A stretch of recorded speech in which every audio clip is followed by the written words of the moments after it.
پسے اور حضور نے قبر میں رکھا، نبی پاک نے۔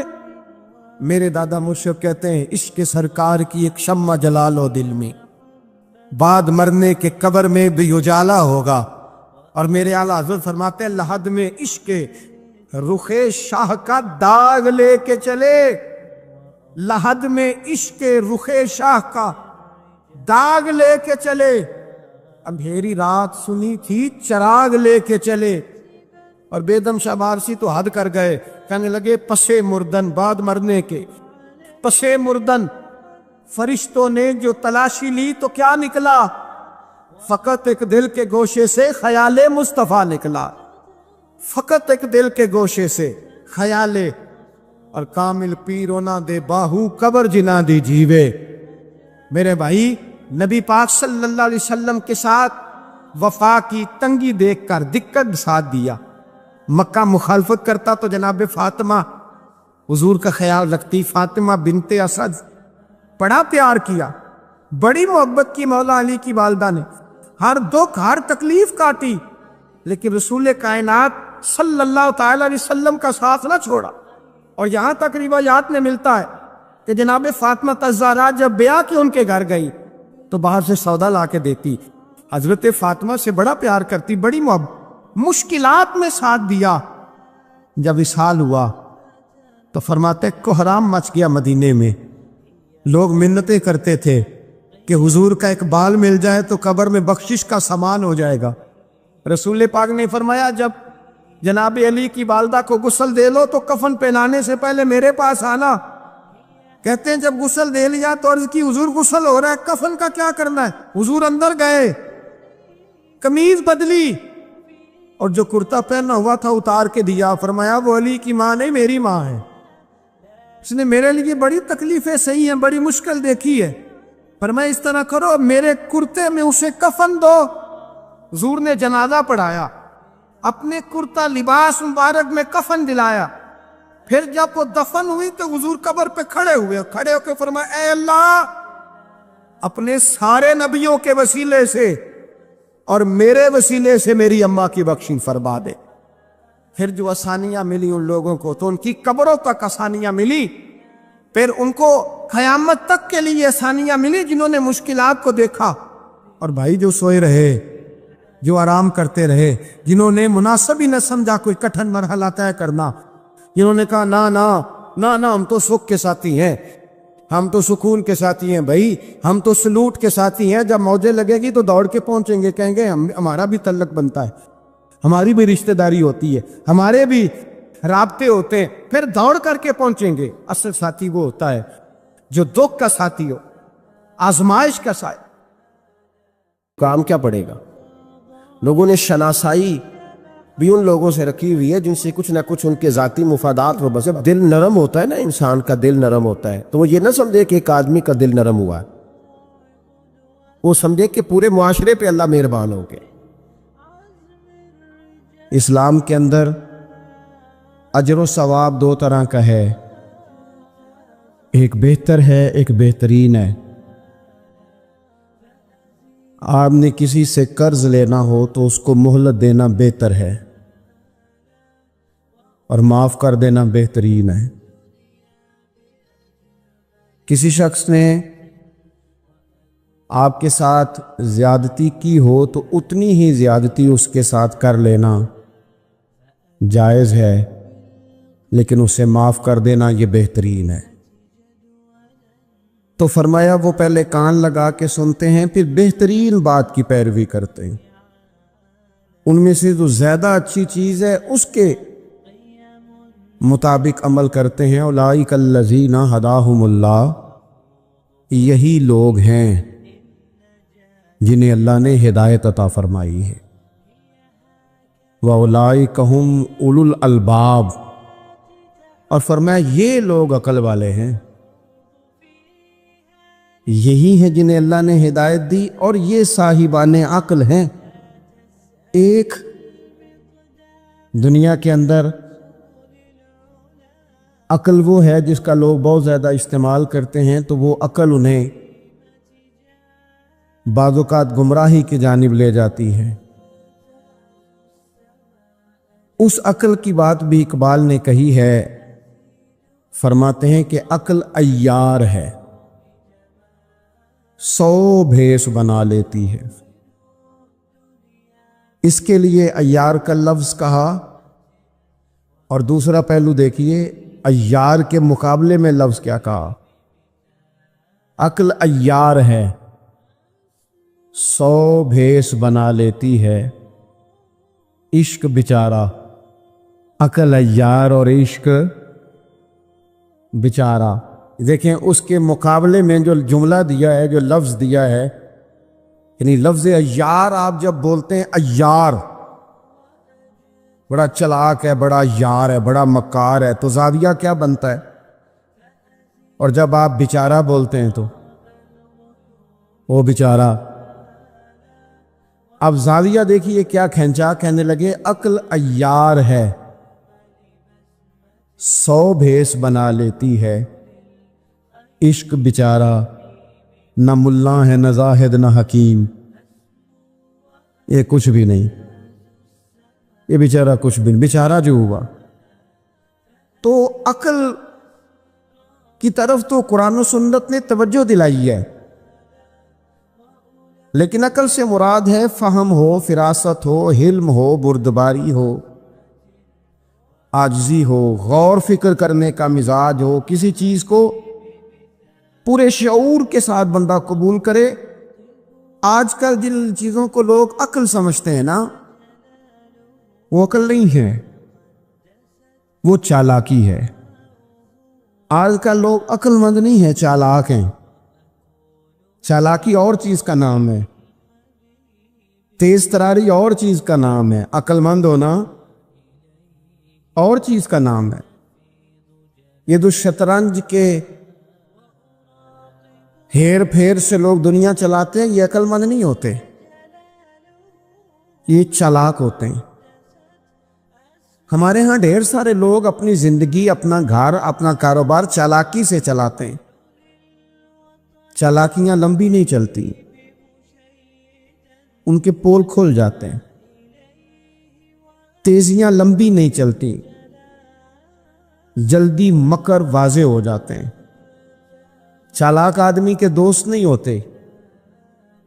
آپ کسی کے ساتھ سیاست کے ساتھ زندگی گزار رہے ہیں تو وہ بھی آپ کے ساتھ سیاست ہی کر رہا ہے۔ جب آپ فہم کے ساتھ چلتے ہیں، فراست کے ساتھ، اب عقل کیا ہے؟ نبی پاک صلی اللہ تعالی علیہ وسلم نے فرمایا، کسی نے پوچھا یا رسول اللہ صلی اللہ علیہ وسلم بہترین مومن کون ہوتا ہے؟ تو نبی پاک علیہ الصلوۃ والسلام نے فرمایا جس کا اخلاق زیادہ اچھا ہو۔ تو یا رسول اللہ عقل مند کون ہوتا ہے؟ تو نبی پاک علیہ السلام نے فرمایا عقل مند وہ ہوتا ہے جو موت کو کثرت سے یاد کرے اور اپنی آخرت کی تیاری کرے۔ یہ عقل ہے، یہ شعور ہے۔ لیکن وہ چالاکی کے ساتھ دنیا داری میں بڑا اپنا نام بنا لے، بڑے پیسے جمع کر لے، بڑا جناب گھروندہ تیار کر لے، تو یہ چالاک ہے، عقل مند نہیں۔ فہم والے بنے، شعور والے بنے، اپنی زندگی فہم کے ساتھ گزاریں۔ آپ اپنے شعور کی بلندی کی طرف بڑھیں، اپنے بچوں کو تیز نہ کریں، چالاک نہ کریں۔ ایک درویش سے میری ملاقات ہوئی تو وہ بڑے بھولے بھالے تھے، ان کے بچے بھی بھولے بھالے تھے۔ تو میں نے سارے خاندان میں سب بھولے بھالے لوگ دیکھے، تو میں نے ان سے کہا کہ یہ کیا ماجرا ہے؟ تو کہنے لگے ہمارے دادا جی نے دعا کی تھی کہ یا اللہ میرے بچے چالاک نہ ہوں، یہ شاطر نہ ہوں، تیزیاں نہ کرنی آتی ہوں، یہ بھولے ہوں، درویش ہوں، سادہ ہوں۔ اولادیں شعور تیز تراک ہو جائیں نا، چالاک شاطر ہو جائیں، تو وہ تو ماں باپ کو بھی روز کوئی نہ کوئی کہانی ہی سناتے ہیں، وہ تو اپنے دائیں بائیں بھی کوئی نہ کوئی نیا قصہ ہی بیان کرتے ہیں۔ عقل مند بنیں، شعور والا انہیں بنائیں، انہیں اچھے برے کی تمیز سکھائیں۔ یعنی شعور، چلاک آدمی تو حلال حرام کی پرواہ نہیں کرتا، بس وہ دیکھتا ہے میں نے پارٹی کو قابو کیسے کرنا ہے۔ لیکن عقل مند وہ ہوتا ہے جو دیکھے کہ یہ میرے لیے جائز ہے کہ ناجائز ہے، محنت سے کام کرے، شعور سے کام کرے، لیکن لقمہ حرام کبھی اپنے گھر داخل نہ ہونے دے۔ یہ شعور ہے، یہ بلندی ہے، یعنی شعور یہ ہے کہ اسے پتہ چلے کہ یہ حق میرا ہے، یہ میرے بھائی کا ہے، یہ حق میرا ہے، یہ میرے ملازم کا ہے، یہ حق میرا ہے، یہ میرے پڑوسی کا۔ یہ شعور ہے۔ اور چالاکی کیا ہے؟ کہ وہ تیزی دکھائے اور سب کا مال ہڑپ کر کے اپنے گھر لے آئے اور کسی کو پتہ بھی نہ چلنا دے۔ یہ چالاکی ہے۔ چالاک نہ بنے، باشعور بنے، فہم والے بنے۔ میرے نبی پاک صلی اللہ تعالیٰ علیہ وسلم پر اللہ تعالیٰ نے جو قرآن مجید کتاب نازل کی تو 300 کے لگ بھگ آیات قرآن پاک میں ایسی ہیں جن کا زیادہ مطالعہ ہے، وہ زیادہ جمع کر لیں گے۔ 300 کے قریب آیات ایسی ہیں جس میں اللہ تعالیٰ نے عقل اور شعور کی طرف بڑھنے کا حکم دیا ہے۔ فرمایا عقل والو غور کرو، تم دیکھتے نہیں زمین و آسمان میں اختلاف ہے، رات اور دن آتے جاتے ہیں، اس میں غور کرو، اس میں نشانیاں ہیں، پر ان کے لیے جو عقل رکھتے ہیں، جو شعوری بلندی رکھتے ہیں، تیزی نہیں، چالاکی نہیں، شاطر پن نہیں۔ ابو جہل جو تھا نا، وہ بیوقوف آدمی نہیں تھا، دور دراز سے لوگ اس کے پاس اپنے مقدمات کا فیصلہ کرانے آتے تھے، چالاک آدمی تھا، اتنی زبردست بات کرتا تھا، اتنی اچھی باتیں سناتا تھا کہ لوگ لوٹ پوٹ ہوتے تھے، گھنٹوں بیٹھ کے لوگ اس کی بات سنتے تھے، لیکن شاطر تھا، عقل مند نہیں تھا۔ اگر عقل مند ہوتا تو اسے نظر آ جاتا کہ وہ دیکھو آفتاب نبوت چمک رہا ہے، وہ غلام ہو جاتا ہے رسول پاک کا۔ لیکن وہ چالاک تھا، چالاکیاں کرتا رہا، تیزیاں دکھاتا رہا۔ اس نے اس ترتیب سے اسلام کی مخالفت کی۔ آپ دیکھیں نا، جس رات نبی پاک صلی اللہ علیہ وسلم کو شہید کرنے کا ارادہ ان ظالموں نے کیا ہے تو بڑی پلاننگ کی۔ ہر قبیلے سے ایک ایک بندہ لے کے آؤ، ہر قبیلے سے، اور اس کے ہاتھ میں تلوار تھماؤ۔ جب ہر قبیلے کا بندہ ہوگا تو اگر معاذ اللہ حضور کو شہید کرنے میں کامیاب ہو گئے تو کسی ایک قبیلے پر الزام بھی نہیں آئے گا اور بنو ہاشم کسی ایک قبیلے کا مقابلہ بھی نہیں کر سکیں گے۔ اس چالاکی سے، یہ کبھی لوگوں کی سمجھ میں باتیں نہیں آتی تھی پر چالاک تھے، اس چالاکی سے یہ دین کی مخالفت کرتے تھے، یہ تیزی دکھا کے مخالفت کرتے تھے، اور جناب صدیق اکبر دفاع کی کوششیں کرتے تھے۔ وہ شعور کے ساتھ، فہم کے ساتھ انہوں نے بھی انداز اختیار کیا نا، انہوں نے چالاکی کی کہ ہر قبیلے سے ایک ایک بندہ، وہ تو اللہ کی حکمت تھی کہ سرکار نے ایک مٹھی میں پکڑ کے مٹی پھینکی تو ان کی آنکھوں کے آگے اللہ تبارک و تعالیٰ نے پردے ڈال دیے، لیکن اس کے مقابلے میں حضرت صدیق اکبر فہم و فراست کا، شعور کا وہ مظاہرہ کر رہے ہیں۔ وہ کیسا بندوبست کرتے ہیں؟ کہتے ہیں اپنے غلام سے کہ 2 اونٹنیاں موٹی تازی، ان کو تم نے لے کے غار کے اس جانب آ جانا ہے۔ اپنے غلام سے کہتے ہیں کہ تم نے ان اونٹنیوں کو وہاں پہنچانا ہے۔ بیٹے سے کہتے ہیں سارا دن کام کاج کے سلسلے میں ادھر ادھر جانا اور کافروں کی باتیں سن کے پہنچانا کہ نیا منصوبہ کیا بنا رہے ہیں۔ اپنی بیٹی سے کہتے ہیں پتر کھانا پکا کے، کل کا باسی نہیں تازہ پکا کے، اور پھر اس کو تیار کر کے، اور بیٹا دن کے اجالے میں نہیں رات کے اندھیرے میں آنا۔ اب یہاں اقبال بولے، اقبال کہنے لگے جب عشق سکھاتا ہے آداب خود آگاہی، عشق بھی ایک عقل دیتا ہے، جب عشق سکھاتا ہے آداب خود آگاہی تو کھلتے ہیں غلاموں پر اسرار شہنشاہی، پھر وہ غلاموں کو بادشاہ بنا دیتا ہے۔ تو کہا رات کو وہاں کھانا پہنچانا، یہ ان کا شعوری فیصلہ ہے۔ اور رستے میں حضرت صدیق اکبر بھی شعور کا مظاہرہ کرتے ہوئے حضور کو لے کے جا رہے ہیں، انہوں نے بھی پلاننگ کی، منصوبہ بندی کی، پر چالاکی سے حضرت صدیق اکبر بھی اپنا شعور استعمال کر رہے ہیں. راستے میں ایک شخص ملتا ہے جناب صدیق اکبر کو، یہ شعور ہے، یہ فہم ہے، یہ فراست ہے. ایک شخص راستے میں ملتا ہے. عرب کے اندر ایک رواج تھا کہ کبھی کبھی نا کوئی ہادی ساتھ لے لیا جاتا تھا. ہادی اس کو کہتے تھے جو رستہ دکھاتا تھا آگے آگے. وہ کوئی تھوڑا بہت نذرانہ لیتے تھے، رقم لیتے تھے، رستہ دکھاتے تھے. چونکہ وہ رستہ بتانا بڑی دور دور تک آبادی نہیں ہوتی تھی، تو پوچھیں گے کس سے اگر بھول گئے تو ایک شخص ساتھ رکھ لیا جاتا تھا. رستے میں ایک شخص ملا جو مدینہ شریف سے جا رہا تھا مکہ مکرمہ.